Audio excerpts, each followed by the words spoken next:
You're listening to the 140th Wing Podcast. I'm Technical Sergeant Chance Johnson with 140th Wing Public Affairs, and today I'm speaking with Stephen Locke Davis, the Sexual Assault Response Coordinator for the Colorado Air National Guard. First of all, Stephen, I need to know about your call sign. What's that all about? Yeah, it's a nickname. It's not a call sign. Okay. I'm coming from the Army side, so it's my nickname.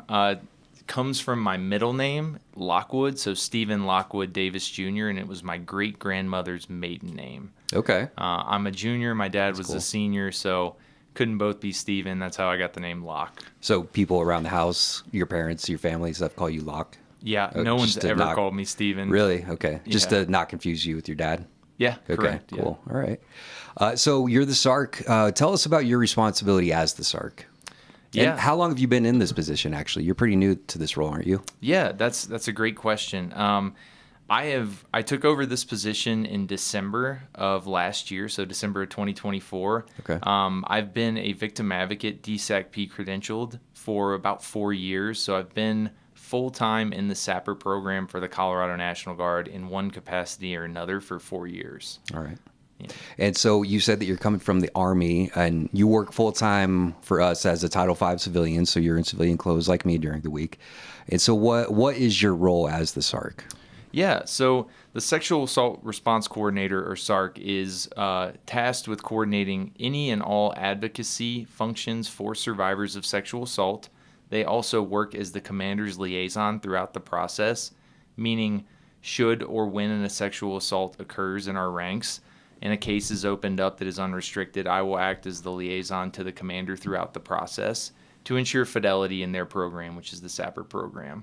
We're also tasked with conducting the annual trainings, a few other things, but we represent any and all sexual assault response methods for the Colorado Air National Guard. Okay. And so that includes, you mentioned within our ranks, but if something is going on outside the organization, at home or anywhere else, do you also, are you an advocate for that as well? Yeah, absolutely. So if our members suffer sexual assault, does not matter if it's in uniform or out of uniform, they have the avenue to come and receive advocacy services through the SAPR office. All right. Why do you feel like it's your role as the SARC? Why do you feel like it's important that our members have access to this resource? That's a great question, and the numbers are always, for me, being kind of a statistics, scientifically minded person. The numbers for me sell the need, and the numbers are very straightforward. It's 1 in 3 females will suffer some form of sexual violence during their time in the military, and 1 in 4 males. Now, that doesn't necessarily mean sexual assault. It can mean sexual harassment. It can be another form of sexual violence. But the need is there because it occurs so frequently. Our folks need to know that they have an avenue, somebody that works specifically for them, that is passionate about this program. I don't do this for the money. I do this because I care. I hold the personal belief that if you wear this uniform, you're held to a higher standard. No one should be sexually assaulted when they're serving their country, their community. No one should be sexually assaulted ever. However, it really hurts my heart when it happens to somebody who raised their right hand and chose to volunteer and serve their country. That's why I'm so passionate about this. That's why I believe that the folks need to know the resources that are out there. They need to know what the SARC is, what the SAPR program is, why we exist, and that they can come to us at any time. Most importantly, their conversations with us are fully confidential, meaning we are covered under what's called MRE 514, Military Rule of Evidence, victim advocate privilege. So our communications with any survivors or anybody who wants to come and close the door in our office and have a conversation means we don't have to go and repeat that to anyone else. We can provide them all of the avenues for resources and advocacy at their disposal in a fully confidential manner. Is there ever a point where you would have to report something that somebody tells you? Yes, great question. And that would be very strictly imminent harm to self or others, right? Okay. The only person that doesn't have to report that, to my knowledge, is the chaplain. Okay, right. So yeah, the chaplain the DPH does. And the DPH right. does, yeah. So the chaplain is the only one that you can go to, and everything is 100% confidential. Right. But one step below that is our program, where The only time I would have to break confidentiality is if imminent threat to harm or others, to self or others. I don't know exactly how long SAPR program or the SARC has been around. I mean, I feel like I've been participating in going to trainings for, I would say, close to 15 years or so.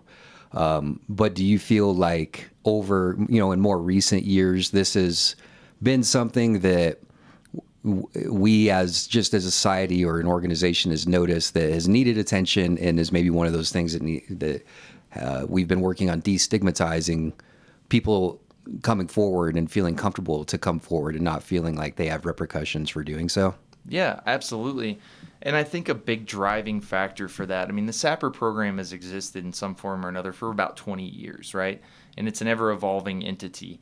However, the big driving change was a national news story about Specialist Vanessa Guillen at Fort Cavazos, formerly Fort Hood. That was in about 2019, 2020. She was a young female soldier who reported sexual harassment, and no actions were taken properly. It is believed that she suffered some form of retaliation, and her perpetrator murdered her, dismembered her body, and attempted to burn it. Oh, wow. So it brought the issue of sexual assault and reporting to the forefront on a national level. This was national news. It caused people to come forward and really and understand the fact of why our survivors don't report sometimes. Mm-hmm. And there are a lot of different reasons, and survivors will tell you, I don't come forward because I don't believe that I will be believed.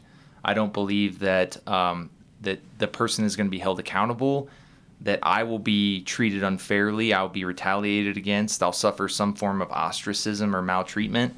So we've worked really hard in the past 4 years since Vanessa Guillen, 4 or 5 years, to implement those things that protect our survivors when they come forward.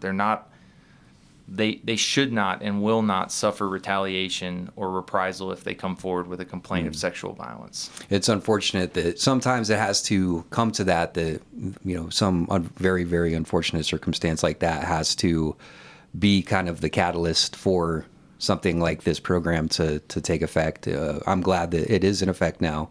And it's interesting that you mention sort of the main reasons that people will resist coming forward being that they don't feel like they're going to be believed, and secondly, that there might be negative consequences to their career. And just so happens, I was watching there's a docuseries on Max, I believe, called Hollywood Demons. Mm-hmm. And it's about different predators in actors, whatever, producers, directors within Hollywood, and them getting caught years later being predators.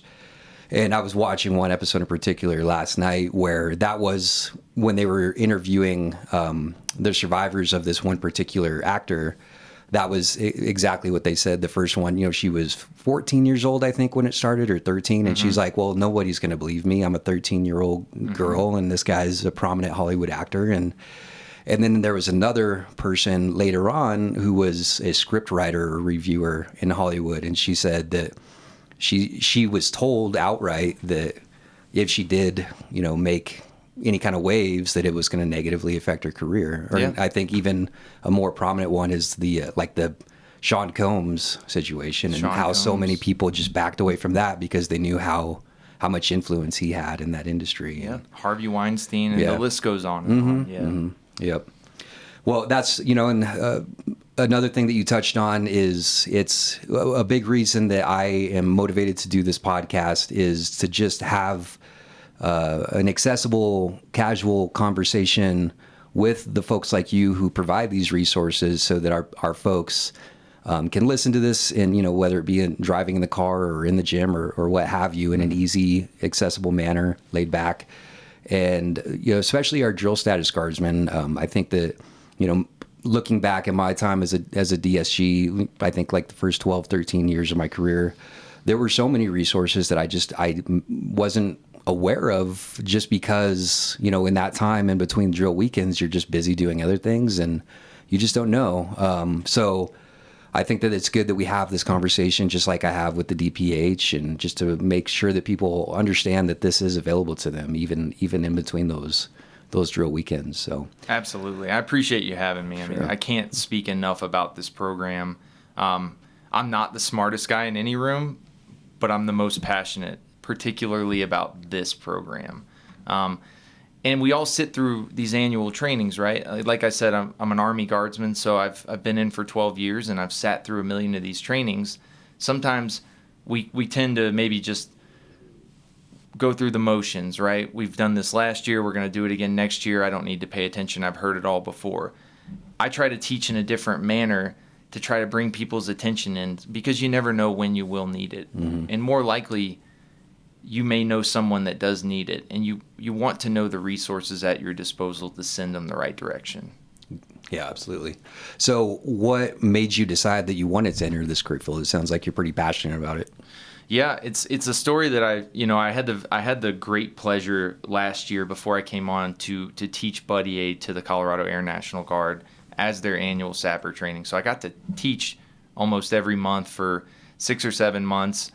And I tell this story at the beginning of every training every year because it's important. I like to remind people of why I do it, especially because I'm a male in this position, and I want any female victims or survivors to know what my motives are.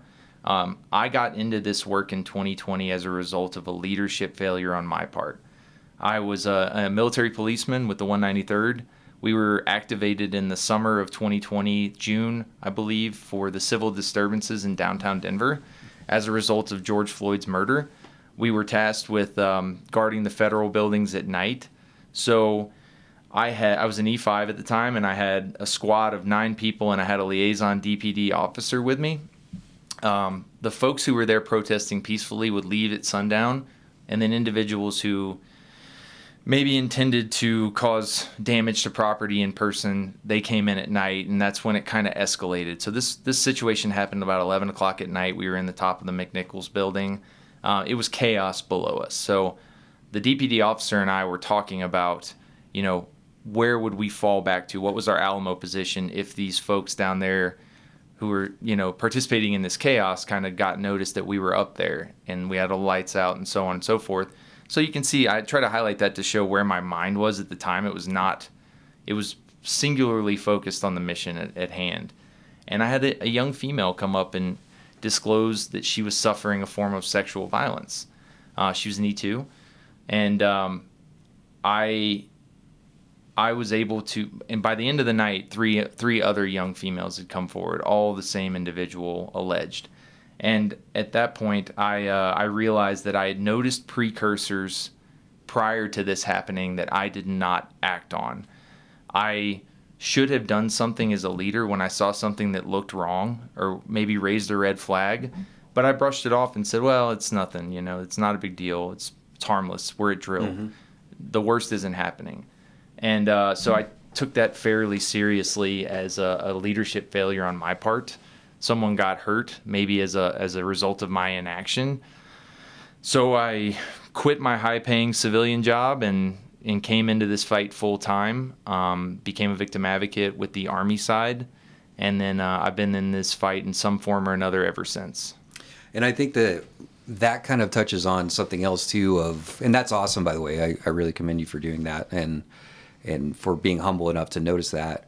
Do you feel that with that, is there something that maybe we kind of take for granted in the workplace when it even comes to something as seemingly innocuous or as innocent as jokes that seem harmless? Does that kind of open a door sometimes for an environment for sexual assault or sexual harassment to occur? Yeah, it can. I mean, it can. And I don't want to say that it always does. I've been in the military a long time, as long as a lot of your listeners will feel the same way. And I understand the humor that comes along with the military. Mm-hmm. I'm not the moral police asking people not to have a good time.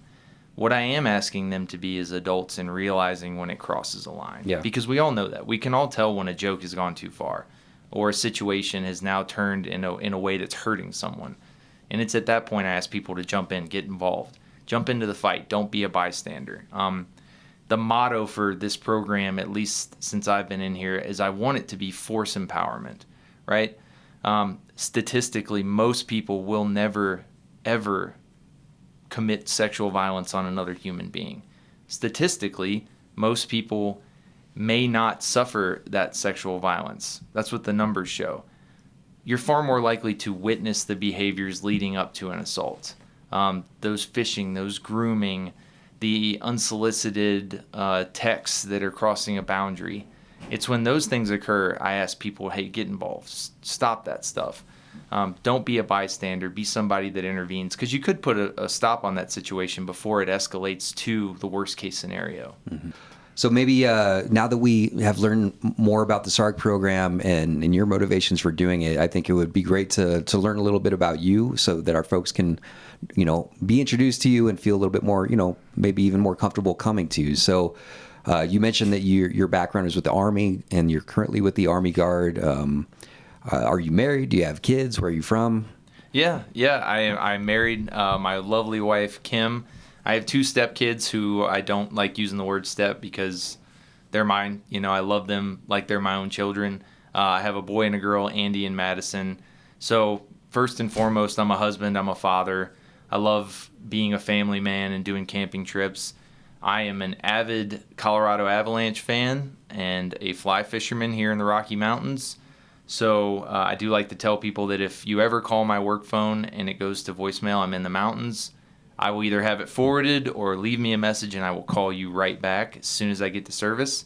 I'm originally from New Orleans, Louisiana, so I moved up here as a result of Hurricane Katrina. Kind of fell in love with the state and never gave another thought to moving back there. And yeah, I'm an Army Guardsman, so I'm still in uniform.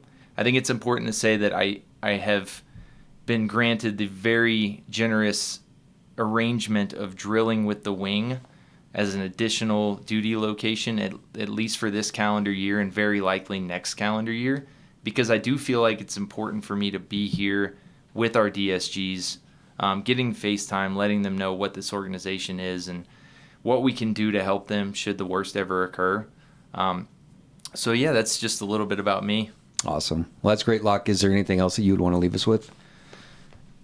I just want to say I'm truly honored to be a part of this organization. It makes me question my choice to join the Army. Ever since I've been over here, I can see why the retention rates and the recruiting rates are what they are for the Air National Guard.